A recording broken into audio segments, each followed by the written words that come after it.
Man of little faith, he said, why do you doubt?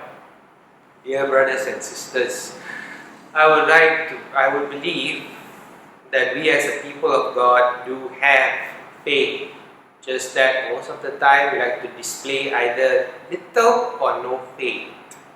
But then again, our Lord sees that we do have faith. Sometimes He reminds us why is our faith little when facing our storms. Or sometimes when He sees our faith that we can walk alone by ourselves, He leaves us. And this is where we sometimes feel dry. Or it's like what Saint Teresa of Calcutta experienced, the absence of God. Truth be told, our Lord is there. We only need to look to Him. We do not need to worry about the storms that come by. It's easier said than done. But then again, the eyes of our heart fixed on the Lord. If Peter responded to the Lord, and our Lord said to him, "Come," then he continued to look to his Lord, our Lord, as he walked through the water towards him, without worrying about the wind and everything, because the heart is already fixed on the one who will save him. I don't think he will ever sink into the ground, even if the winds were strong enough to just shake him or push him down. He would have been more focused, more centered on the call of the Lord, on the image of the Lord that was in front of him. But then again, this is where our faith is put into question. Why do we have little faith? Maybe because we are tired. Maybe because we have grown weary of asking God. Asking God of what? Things. We forgot, or sometimes forget, that our prayers are also a form of conversation, a form of building our relationship with God. So it's not about asking God for things, asking our Lord to help us, to heal us, to free us, to get this for us, to pass our exams and all the other things of the world, but to connect with God again and again, despite our sinfulness, despite all the sins we have committed. I still choose the Lord. I still want to chase after the heart of our Lord, just as King David did, despite doing everything, messing up, ruining the kingdom that God has given to him to rule and govern. He messed up, and yet he chose to fix his heart, his eyes of the heart, to his Lord, to God. Same too for us. We are called to fix our eyes of the heart towards our Lord. Then we don't have to worry about whatever storms that come by, whatever issues in ministry that come by, whatever the obstacle is. We may be in a simple boat, maybe a sampan, and yet crossing through the river or in the sea, going fishing, the storm comes in, rocks the boat, and yet in the corner there we are still able to see that it is the Lord and nobody else. So such scenarios of like in the storm in the gospel will happen in our lives simply because we are not focused in our direction, simply because we choose most of the time to take the shortcut, an easy way out of a journey that has to be with my comforts, my worries, rather than worrying about the state of my soul, making the journey towards our end to be with God. So, how do we grow in faith? It has to be through the prayer life in our relationships with God and His people. In relation to prayer, coming back to the first reading and relating much in our prayer life, we have to really thank God that He remains silent.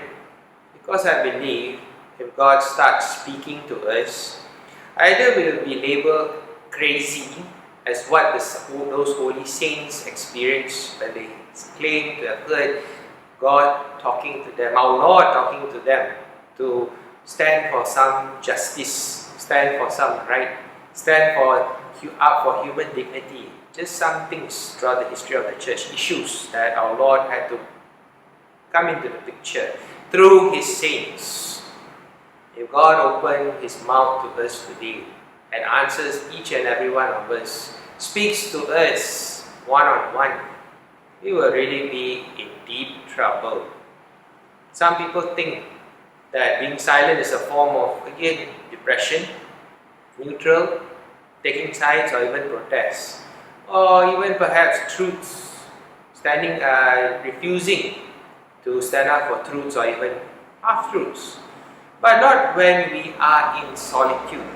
This silence that we experience is called solitude, because through this type of silence that Elijah himself experienced at the mouth of the cave, it's a silence where God disturbs us, disrupts us, makes us uneasy.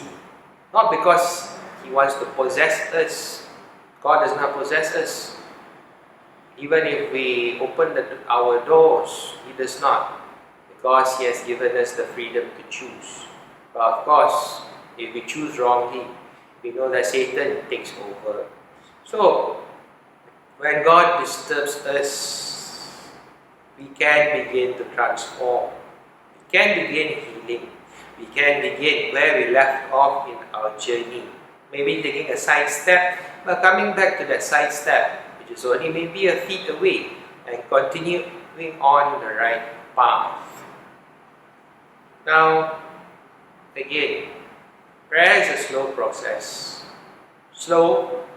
Slowness, very long time. It takes a long time to hear what comes from our prayer. But we know that in our prayer life, there's something transforming in us. In that silence or stillness, we can be certain that all will go fine at the end of the journey, at the end of the road. Same too with Peter's silence himself.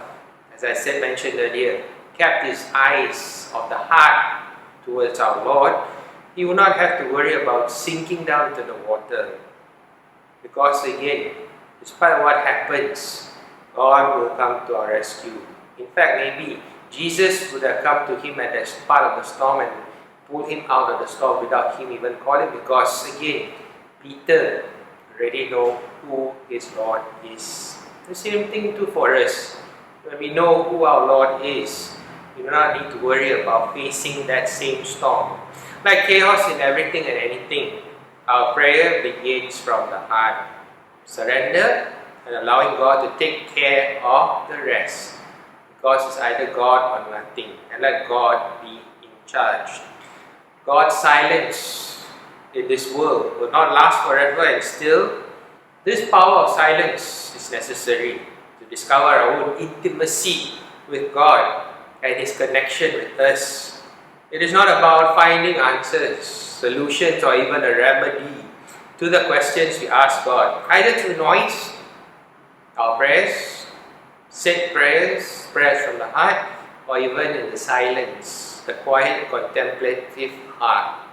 Even if God knows what we really want, are we satisfied with the answer or the solution or even the remedy that God gives us through grace? Or do we look for another God or another deity that we think is more powerful than the Creator?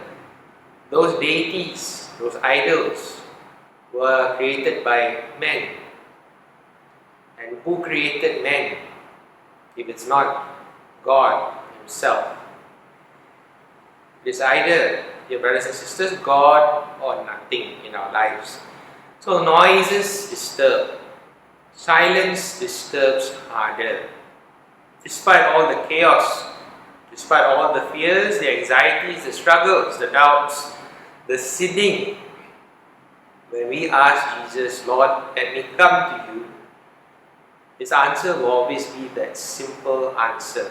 Two answers. First, He sees your storms that you have to face, and yet He stands in the middle of that storm and reminds each and every one of us, courage, it is I. And when we ask Him, Lord, can I come to you? Ask me to come to you. Sure, He will consent. He will say yes. His simple answer would be to come. Go to our Lord. Come to Him when He calls. And always keep the eyes of our heart focused towards Him. Then we'll understand the storms won't shake us. Because again, we are loved by a far greater love than what we face in the world. Not in the love of in our families, our relatives, but a far greater love. Continue to pray and ask for His grace. God bless.